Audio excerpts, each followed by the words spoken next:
નમસ્કાર વિદ્યાર્થી મિત્રો, ધોરણ 10ના મેથ્સ પ્રેક્ટિસ વર્કમાં ચેપ્ટર 4 નો સ્વાધ્યાય 4.1 નો દાખલા નંબર પહેલાનો 8મો દાખલો જે વિદ્યાર્થીઓનો ડાઉટમાં છે જેનો આપણે સોલ્યુશન કરીએ. તો એની રકમ એવી કંઈક છે કે x - 1/x નો હોલ સ્ક્વેર બરાબર 7 એને ગુણ્યા x - 1/x વત્તા 3 દ્વિઘાત સમીકરણ છે કે કેમ તે ચકાસો. આપણે અહીંયા આપેલું જે સમીકરણ છે એ દ્વિઘાત સમીકરણ છે કે કેમ તે આપણે ચકાસવું છે. તો અહીંયા સાદુરૂપ આપણે આપીએ તો પેલા આનું સમીકરણ લખી દો. અહીંયા x - 1/x એનો હોલ સ્ક્વેર એના બરાબર 7 એને ગુણ્યા x - 1/x પ્લસ 3. અહીંયા નિત્ય સમ આવશે, આપણે વર્ગ કરી દઈએ તો શું થશે તો કે x નો વર્ગ ઓછા નિયમના 2 પહેલું પદ ગુણ્યા બીજું પદ એટલે કે x ગુણ્યા 1/x માઇનસ પ્લસ બીજા પદનો વર્ગ એટલે કે -1/x નો વર્ગ એના બરાબર આ 7 નો કૌંસમાં ગુણાકાર કરી દઈએ તો 7x - 7 વત્તા 3. સાદુરૂપ આપીએ તો શું થશે? x નો વર્ગ માઇનસ x ઉડી ગયા અને 2 એકા 2 એટલે અહીંયા 2 પ્લસ 1 નો વર્ગ 1/x નો વર્ગ એના બરાબર 7x ઓછા 7/x પ્લસ 3. હવે અહીંયા આપણે x સ્ક્વેર નો લસા લઈ લઈએ તો શું થાય તો કે x નો વર્ગ ગુણ્યા x નો વર્ગ એટલે x ની 4 ઘાત માઇનસ x નો વર્ગ ગુણ્યા 2 એટલે 2x નો વર્ગ પ્લસ 1 આખાના છેદમાં x નો વર્ગ એના બરાબર અહીંયા x નો સહગુણક લઈએ તો x નો લસા લઈએ તો x ગુણ્યા 7x એટલે 7x નો વર્ગ ઓછા 7 વત્તા x ગુણ્યા 3 એટલે 3x તો આપણને છેદમાં મળ્યા x. અહીંયા x સ્ક્વેર છે, અહીંયા x છે તો આપણે આ x સ્ક્વેર ને x ગુણ્યા x લખી શકીએ એટલે બંને બાજુથી x ઉડી ગયા એટલે આવું થશે. x વધારે લખી દઈએ x ની 4 ઘાત માઇનસ 2x નો વર્ગ વત્તા 1 અહીંયા x નો વર્ગ એટલે x ગુણ્યા x એના બરાબર 7x સ્ક્વેર માઇનસ 7 વત્તા 3x ના છેદમાં x તો બંને બાજુથી x કેવા છે ઉડી ગયા અને આ x બરાબરની સામે જાય એટલે ગુણાકારમાં જશે એટલે શું થાય તો કે x ની 4 ઘાત ઓછા 2x નો વર્ગ વત્તા 1 એના બરાબર આ x બરાબરની સામે જાય એટલે ગુણાકારમાં આવે એટલે કે x કૌંસમાં 7x નો વર્ગ માઇનસ 7 વત્તા 3x. આગળ આપણે સાદુરૂપ આપીએ તો આ સમીકરણ એવું આવશે x ની 4 ઘાત માઇનસ 2x નો વર્ગ વત્તા 1 એના બરાબર હવે અહીંયા આપણે x નો ગુણાકાર કૌંસમાં કરીએ તો x ગુણ્યા 7x નો વર્ગ એટલે 7x નો ઘન 7x નો ઘન x ગુણ્યા 7x ગુણ્યા માઇનસ 7 એટલે માઇનસ 7x પ્લસ x ગુણ્યા 3x એટલે 3x નો વર્ગ પ્લસ 3x નો વર્ગ. હવે આ બધા જ x પદને બરાબર ને આ બધા લઈને ઘાતના ક્રમમાં ગોઠવી દઈએ તો શું થાય તો કે x ની 4 ઘાત આ 7x નો ઘન છે બરાબર ને આ બધા આવ્યું તો માઇનસ 7x નો ઘન અહીંયા કેટલા છે તો કે માઇનસ 2x નો વર્ગ અહીંથી 3x ના વર્ગ બરાબર ને આ બધા આવ્યું તો માઇનસ 3x નો વર્ગ અને માઇનસ 7x ને બરાબર ને આ બધા આવ્યું તો પ્લસ 7x વત્તા 1 એના બરાબર 0. તેથી x ની 4 ઘાત માઇનસ 7x નો ઘન અહીંયા શું થાય તો માઇનસ માઇનસ પ્લસ 2x નો વર્ગ ઓછા 3x નો વર્ગ માઇનસ માઇનસ પ્લસ થશે એટલે માઇનસ 5x નો વર્ગ વત્તા 7x પ્લસ 1 બરાબર 0. હવે આપણને એવું કીધું છે કે આ જે સમીકરણ છે દ્વિઘાત સમીકરણ છે કે નહીં તો દ્વિઘાત સમીકરણના વ્યાપક સ્વરૂપ સાથે સરખાવીએ જોઈએ. અહીં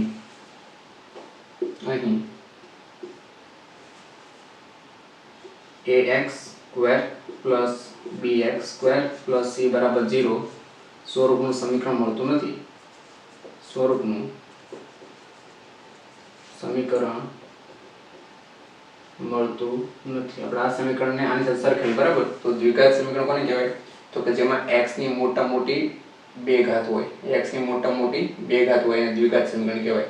અહીં તમે જો x ની 4 ઘાત છે, x ની 3 ઘાત છે, બે કરતાં મોટી ઘાત છે અને એનું વ્યાપક સ્વરૂપ છે ax² + bx + c સાથે સરખાવો તો આ બંને સરખા ના કહેવાય, માટે આ સમીકરણ દ્વિઘાત સમીકરણ નથી. આમ x ની 4 ઘાત - 7x³ - 5x² + 7x + 1 બરાબર 0 એ દ્વિઘાત સમીકરણ નથી.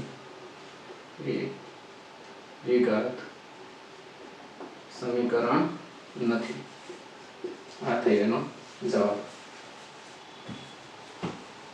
સ્વાધ્યાય 4.1 નો દાખલા નંબર બીજાનો પહેલો દાખલો જે વિદ્યાર્થીઓને ડાઉટમાં છે તેનું આપણે સોલ્યુશન કરીએ. તેની રકમ એવી કંઈક છે કે પિતા અને પુત્રની હાલની ઉંમર વર્ષમાં હાલની ઉંમરનો સરવાળો 110 છે. જો 10 વર્ષ પહેલાની તેમની ઉંમર નો ગુણાકાર 1856 હોય તો તેમની હાલની ઉંમર શોધો. આપણે હાલની ઉંમર શોધવી છે, બરાબર? તો ધારી લઈએ આપણે, ધારો કે પુત્રની હાલની ઉંમર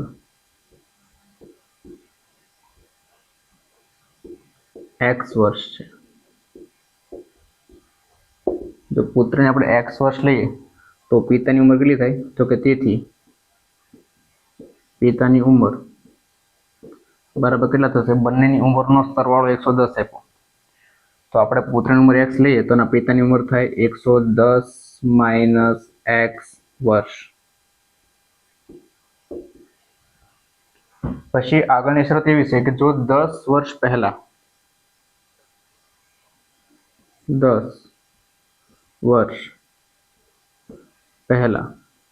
તેમની ઉંમરનો ગુણાકાર એટલે કે પુત્રની ઉંમર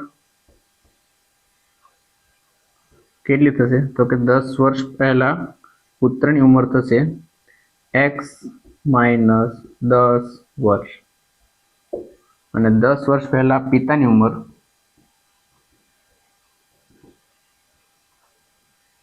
એના બરાબર 110 - x - 10 વર્ષ. એટલે આપણે સાદરૂપ આપીએ તો આનું સાદરૂપ શું મળશે આપણને? તો કે આનું સાદરૂપ મળશે આપણને 110 માંથી 10 બાદ કરીએ એટલે 10 વર્ષ પહેલા પિતાની ઉંમર થશે 100 - x વર્ષ. અને આગળ આપણે કીધું છે કે તેમની ઉંમરનો ગુણાકાર એટલે પિતાની ઉંમર અને પુત્રની ઉંમરનો ગુણાકાર, તેથી x - 10 એને ગુણ્યા 100 - x એનો બંનેનો ગુણાકાર આપ્યો છે 1856. ગુણાકાર કરી દઈએ આપણે તો શું મળશે? તો કે x ગુણ્યા 100 એટલે 100x, x ગુણ્યા -x એટલે -x², -10 ગુણ્યા 100 એટલે 1000, -10 ગુણ્યા x એટલે -10x એના બરાબર 1856. હવે x નો વર્ગ આપણે પહેલા લખી દઈએ, ઘાતના ક્રમમાં લખીએ તો શું થાય? તો કે તેથી -x નો વર્ગ 100x - 10x, સોરી માઇનસ અહીંયા પ્લસ થઈ જશે, -10 ગુણ્યા -x એટલે -+10x, તો 100x + 10x કેટલા થશે? તો કે +110x -1000 અને આ 1856 ને બરાબર ની આ બાજુ જવા દઈએ તો એ પણ થઈ જશે -1856 એના બરાબર 0. તો આપણને સમીકરણ શું મળશે? તો કે -x² + 110x, 1856 અને 1000 નો સરવાળો કરીએ તો આપણને મળશે -2856 એના બરાબર 0. હવે માઇનસ સામાન્ય કાઢી લઈએ તો આપણને મળે x² પ્લસ છે એ માઇનસ થઈ જશે અને માઇનસ છે એ પ્લસ થઈ જશે, 2856 એના બરાબર 0. આપણે આ સમીકરણમાં જો મધ્યમ પદનું વિભાજન કરી દઈએ એટલે કે અવયવ પાડી દઈએ તો આપણને પુત્ર અને પિતાની ઉંમર મળી જશે. આપણે 2856 ના અવયવ પાડવા છે તો 2856 ના અવયવ પાડીએ 2 વડે ભાગીએ તો કેટલા આવશે? તો કે 14 × 28 2 × 4 અને 2 × 8 16. એને ભાગ્યા 2 કરીએ તો 2 × 7 14, 2 × 2 અને 2 × 8. એને ભાગ્યા 2 કરીએ તો 2 × 13 6, 2 × 5 10 અને 2 × 7 14. 7 ને 3 10 ને 5 15. 3 વડે ભાગીએ તો 3 × 1 = 3, 3 × 1 = 3 અને 9 તેરી 27. 7 વડે ભાગીએ તો 17 × 7 = 119 અને 17 × 1 = 17. આ આપણને અવયવ મળ્યા. એમાં અહીંયા આપણે જોઈએ તો 7 તેરી 21 ને 21 દુ 42. એટલે આપણને આ 3 નો ગુણાકાર મળ્યો 42. હવે 17 દુ 34 અને 34 દુ 68. 68 બરાબર. તો 68 + 42 કરીશું તો આપણને કેટલા મળશે? તો કે 110 મળશે. તેથી x² - 42x - 68x. આપણે 110 નું વિભાજન કર્યું તો 42x - 68x વત્તા 2856 એના બરાબર 0.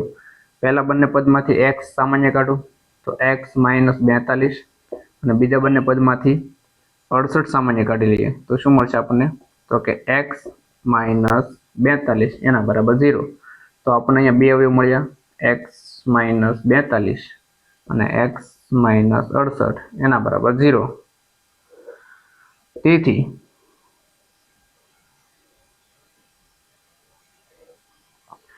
x - 42 એના બરાબર 0 और x - 68 એના બરાબર 0.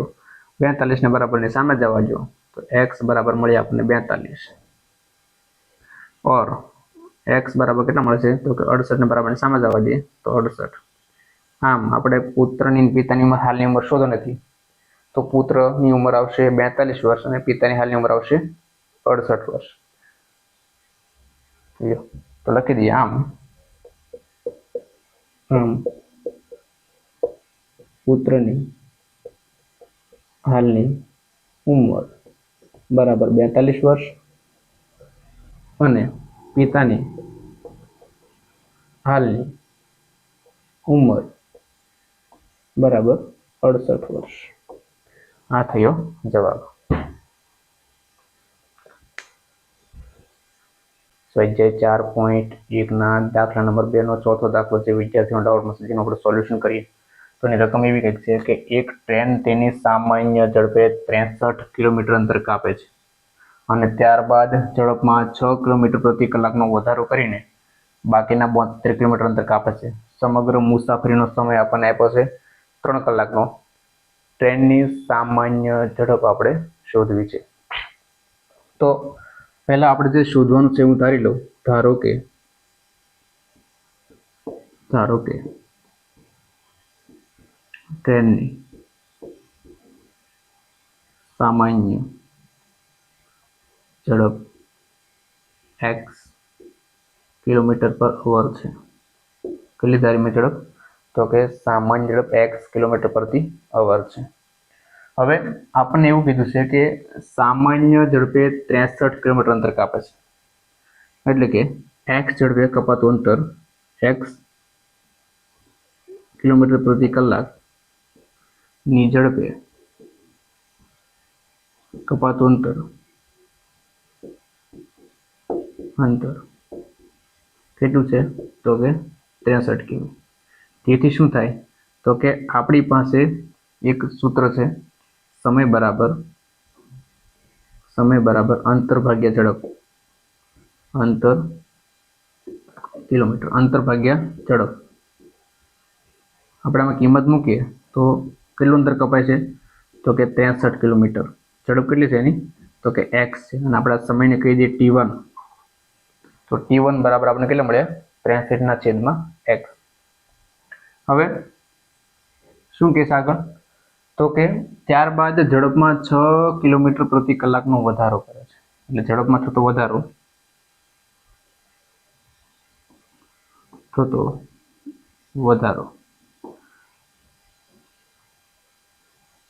છ કિમી પ્રતિ કલાક છે. તેથી શું થાય? તો કે તેથી આપણને નવી ઝડપ મળશે નવી ઝડપ બરાબર x વત્તા 6 કિલોમીટર પ્રતિ અવર. તો x પ્લસ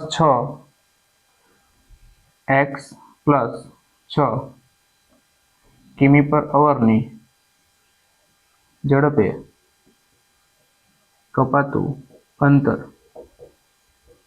બરાબર કેટલા છે? તો કે 72 કિલોમીટર. કેટલું અંતર કપાય છે? 72 કિલોમીટર. તો આપણી પાસે જે સૂત્ર છે સમય બરાબર અંતર ભાગ્યા ઝડપ.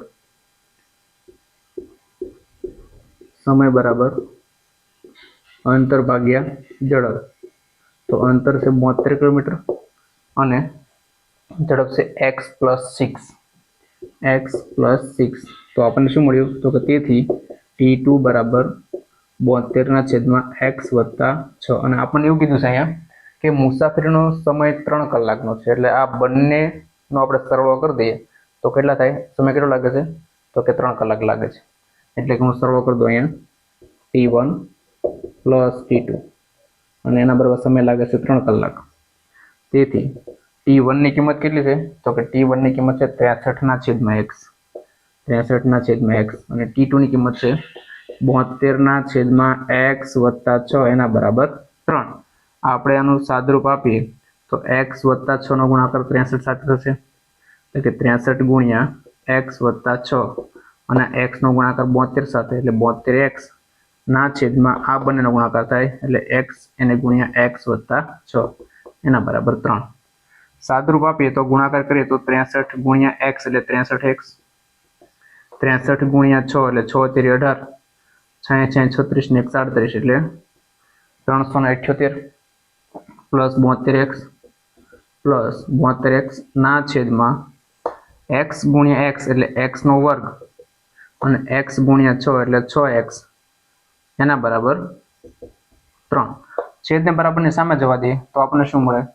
તો કે અહીંયા તમે જુઓ તો આ બંનેનો સરવાળો થાય તો 72 વત્તા 63 એટલે 3 ને 2 5 7 2 14 એટલે 13 135x આ બંનેનો સરવાળો કર્યો વત્તા 378 એના બરાબર 3 ગુણ્યા x સ્ક્વેર પ્લસ 6x. આપણે જો ગુણાકાર કરીએ તો આપણને શું મળશે? તો તેથી 135x વત્તા 378 એના બરાબર આ 3 નો કૌંસમાં ગુણાકાર કરી દઈએ તો 3x નો વર્ગ વત્તા 6 તેરી 18 વત્તા 18x. હવે આપણે આ બંને પદને બરાબરની આ બાજુ આવવા દઈએ તો 3x સ્ક્વેર બરાબરની આ બાજુ આવે તો માઇનસ 3x નો વર્ગ વત્તા 135x. એમાંથી આપણે 18 બાદ કરી દઈએ તો માઇનસ 18x પ્લસ 378 એના બરાબર 0. હવે અહીંયા આ બંને પદમાંથી કેટલા સામાન્ય આવશે? એ સામાન્ય કાઢતા પહેલા આપણે સાદુરૂપ આપી દઈએ કે માઇનસ 3x નો વર્ગ 135 માંથી 18 બાદ કરી દઈએ તો પ્લસ 117x વત્તા 378 એના બરાબર 0. હવે માઇનસની નિશાની છે સામાન્ય કાઢવી પડશે. આ માઇનસની નિશાની આપણે સામાન્ય કાઢી લઈએ તો આપણને શું સમીકરણ મળે? તો કે 3x નો વર્ગ minus minus plus 117x minus plus minus 378 એના બરાબર 0. આમાંથી 3 સામાન્ય કાઢી લઈએ તો આપણને સમીકરણ મળશે x નો વર્ગ 117 ભાગ્યા 3 કરીએ તો 3 તેરી 9 9 તેરી 27 એટલે 39x માઇનસ 378 ભાગ્યા 3 કરો તો 3 એકા 3 3 દુ 6 અને 3 6 18 એના બરાબર 0. હવે આપણે 126 ના એવા અવયવ પાડવાના છે કે આપણને માઇનસ 39x મળવું છે. આપણે 139 ના અવયવ પાડવા છે, એનું વિભાજન કરવું છે. તો આપણે 126 ના અવયવ પાડી દઈએ તો 126 ના અવયવ પાડીએ તો 2 વડે ભાગો તો કેટલા આવશે? તો કે 6 દુ 12 અને 3 દુ 6 એને 3 વડે ભાગો તો 21 તેરી 63 એને ભાગ્યા 3 કરો તો 7 તેરી 21 ને 7 એકા 7. તો થયું શું અહીંયા? તો કે આપણે આ 7 છે એનો ગુણાકાર 7 તેરી 21 21 ને 42 કેટલા મળ્યા? આપણને 42 મળ્યા. અને માઇનસ 3 42 માં 3 બાદ કરીએ આપણને કેટલા મળે? તો કે 39 મળે આપણને. તેથી x square -42x plus 3x minus 126 એના બરાબર 0. પહેલા બંને પદમાં કેટલા સામાન્ય આવશે? તો કે x સામાન્ય કાઢો તો x -42 અને બીજામાંથી +3 સામાન્ય કાઢી લઈએ તો x -42 એના બરાબર 0. તેથી શું થાય? તો કે x -42 એને ગુણ્યા x +3 એના બરાબર 0. હવે x -42 बराबर 0 और x +3 बराबर 0 तो x बराबर आपने મળ્યા 42 અને x બરાબર મળ્યા -3. પણ ઝડપ ક્યારે માઇનસમાં હોય ને એટલે લખી દેવાનું કે x -3 જે શક્ય નથી. તો આપણે x બરાબર 42 લઈએ તો આમ ટ્રેનની સામાન્ય ઝડપ કેટલી થશે? તો કે 42 કિલોમીટર પ્રતિ કલાક. આમ ટ્રેનની સામાન્ય ઝડપ 42 કિલોમીટર પર અવર થશે. તો આ થયો જવાબ. જે 4.1 નો દાખલા નંબર 2 નો 5મો દાખલો જે વિદ્યાર્થીનો ડાઉટમાં છે તેનું આપણે સોલ્યુશન કરીએ. તો એની રકમ એવી કંઈક છે કે ત્રણ ક્રમિક પ્રાકૃતિક સંખ્યાઓ એવી છે કે સૌથી નાના સંખ્યાના વર્ગમાં બાકીના બે સંખ્યાઓનો ગુણાકાર ઉમેરતા પરિણામ 67 મળે છે. તે ત્રણ ક્રમિક પ્રાકૃતિક સંખ્યાઓ શોધવી છે. આપણે ત્રણ ક્રમિક પ્રાકૃતિક સંખ્યાઓ કીધી છે અને આપણે ત્રણ ક્રમિક પ્રાકૃતિક સંખ્યાઓ શોધવી છે. તો આપણે પહેલા ત્રણ ક્રમિક પ્રાકૃતિક સંખ્યાઓ ધારી લઈએ. ધારો કે તે ત્રણ પ્રાકૃતિક સંખ્યાઓ અનુક્રમે x +1 અને x +2 છે. પછી આપણને શું કીધું કે સૌથી નાની સંખ્યાના વર્ગમાં બાકીની બે સંખ્યાનો ગુણાકાર ઉમેરતા પરિણામ આપણને 67 મળે છે. સૌથી નાની સંખ્યા એટલે આપણને x +1 અને x +2 માં સૌથી નાની સંખ્યા છે x, એટલે એના વર્ગમાં આપણે આ બંને સંખ્યાનો ગુણાકાર ઉમેરી દઈએ તો આપણને કેટલા મળે છે? તો કે 66 મળે છે. તેથી x² એમાં આપણે બીજી ને ત્રીજી સંખ્યા એટલે કે x +1 અને x +2 નો ગુણાકાર ઉમેરી દઈએ તો આપણને કેટલા મળે છે? તો કે 67. તેથી x² વત્તા આ બંને સંખ્યાનો ગુણાકાર કરીએ તો x ગુણ્યા x એટલે x² x ગુણ્યા 2 એટલે 2x 1 ગુણ્યા x એટલે x અને 1 ગુણ્યા 2 એટલે 2 એના બરાબર 67. x² વત્તા x² કેટલા થશે? 2x² plus 2x plus x 3x plus 2 આ 67 ને બરાબર ને આ બધા આવજો તો કેવા થઈ ગયા? -67 એના બરાબર 0. સાદરૂપ આપીએ તો આપણને સમીકરણ મળશે 2x² વત્તા 3x. 67 માંથી 2 બાદ કરી દઈએ તો આપણને મળશે -65 એના બરાબર 0. હવે આપણે 65 અચળ પદ અને x² નો સહગુણક બંનેનો ગુણાકાર કરીએ તો આપણને મળે 65 દુ 130. તો આપણે 130 ના એવા અવયવ પાડવા છે કે મધ્યમ પદ 3x આપણને મળવું જોઈએ. તો અવયવ પાડીએ 130 ના તો શું થશે? તો કે 13 અને 5 દુ 10 એટલે 13 ગુણ્યા 10. 13 ગુણ્યા 10 કરીએ તો આપણને 13 માંથી 10 બાદ કરતા 3 મળી જશે. તો શું થાય? તો કે તેથી 2x² વત્તા 13x -10x -65 એના બરાબર 0. અહીંયા શું કર્યું આપણે? તો કે મધ્યમ પદનું વિભાજન કર્યું. આ 3 ના આપણે બે ભાગ પાડ્યા તો 13x માંથી 10x બાદ કર્યું તો આપણને મળી ગયું 3x. પહેલા બંને પદમાંથી કેટલા સામાન્ય આવશે? તો કે પહેલા બંને પદમાંથી માત્ર x સામાન્ય કાઢી લઈએ તો શું મળશે આપણને? 2x વત્તા 13. બીજા બંને પદમાંથી કેટલા સામાન્ય આવશે? તો કે -10 ના -5 સામાન્ય આવશે તો કેટલા આવશે? તો કે 5 દુ 10 અને 13 પંચા 65 એટલે -+ 13 એના બરાબર 0. તો આપણને બે અવયવ મળ્યા 2x વત્તા 13 અને x માઇનસ 5 એના બરાબર 0. હવે આપણે આને કઈ રીતે લખી શકીએ? તો કે તેથી 2x વત્તા 13 એના બરાબર 0 और x માઇનસ 5 બરાબર 0. x માઇનસ 5 એના બરાબર 0. આ 13 ને બરાબરની સામે જવા દઈએ તો 2x બરાબર માઇનસ 13 और આ 5 ને બરાબરની સામે જવા દઈએ તો પ્લસ 5. તો આપણે x ની કિંમત મળી 5. અહીં આપણે 2 ને સૂત્રોનો કરતા કરો, સોરી x ને સૂત્રોનો કરતા કરો તો શું થશે? તો કે માઇનસ 13 ના છેદમાં 2. હવે અહીં આપણને x ની કિંમત માઇનસ મળી છે અને અહીં આપણને x ની કિંમત પ્લસ 5 મળી છે, બરાબર. તો આપણે x ની કિંમત ધન છે લઈશું, બરાબર. તો આપણે અનુક્રમે 3 સંખ્યાઓ શોધી છે. તો આમ પ્રથમ સંખ્યા કેટલી થશે? 5. બીજી સંખ્યા 5 વત્તા 1 એટલે કે x વત્તા 1 એટલે 5 વત્તા 1 એટલે 6. અને ત્રીજી સંખ્યા x વત્તા 2 એટલે 5 ને 2 7. તો આમ ક્રમિક સંખ્યા કઈ થશે? 5, 6 અને 7. 5 નો વર્ગમાં આપણે 6 વત્તા 7 ઉમેરીએ તો આપણને કેટલા મળશે? 67 મળશે. આ થયો જવાબ.